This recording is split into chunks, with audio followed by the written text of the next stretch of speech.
নমস্কাৰ। আজি অসমীয়া নতুন বছৰৰ প্ৰথম দিন। আজি এই পবিত্ৰ ক্ষণত মই অসমৰ বৰাক ব্ৰহ্মপুত্ৰ পাহাৰ ভৈয়ামত বসবাস কৰা বৃহত্তৰ অসমীয়া সমাজখনলৈ মোৰ আন্তৰিক শুভেচ্ছা আৰু শ্ৰদ্ধা জ্ঞাপন কৰিছোঁ।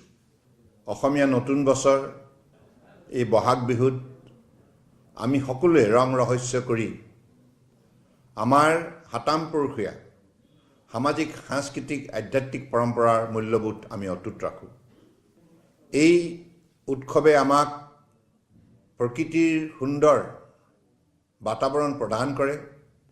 কুলি কেতেকীৰ মাতত আমি সকলোৱে এই প্ৰকৃতিৰ বাৰ্তা লাভ কৰোঁ আৰু ঢোল পেঁপা গগনাৰ বিহুগীতৰ যোগেদি আমি সমাজখনৰ প্ৰতি শ্ৰদ্ধাশীল হৈ ডেকা ডেকেৰী পুৰুষ মহিলা সকলোৱে এই উৎসৱত আন্তৰিকতাৰে অংশগ্ৰহণ কৰি আমাৰ এই অসমীয়া পৰম্পৰাৰ শ্ৰীবৃদ্ধিৰ বাবে আত্মনিয়োগ কৰে।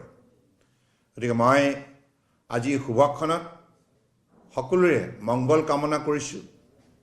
জ্যেষ্ঠজনৰ শ্ৰীচৰণত মূৰ দোৱাই আশীষ বিচাৰিছোঁ, যাতে আগন্তুক দিনত আমি আমাৰ ৰাজ্যখনৰ বাবে ৰাষ্ট্ৰখনৰ বাবে নিষ্ঠাৰে কাম কৰি যাব পাৰোঁ।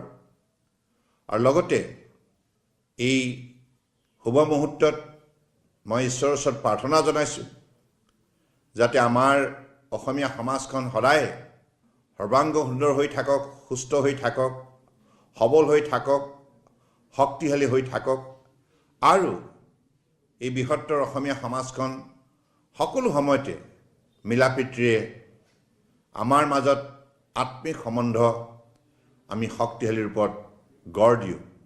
এই কামনাৰে পুনৰবাৰ অসমীয়া ৰঙালী বিহুৰ ওলগ যাচিলোঁ আৰু সকলোৱে মংগলময় জীৱন কামনা কৰিলোঁ। ঈশ্বৰে সকলোকে কৃপা কৰক। ধন্যবাদ। জয় আই অসম, ভাৰত মাতা কি জয়। আসাম টক্স আপোচবিহীন অসম কণ্ঠ।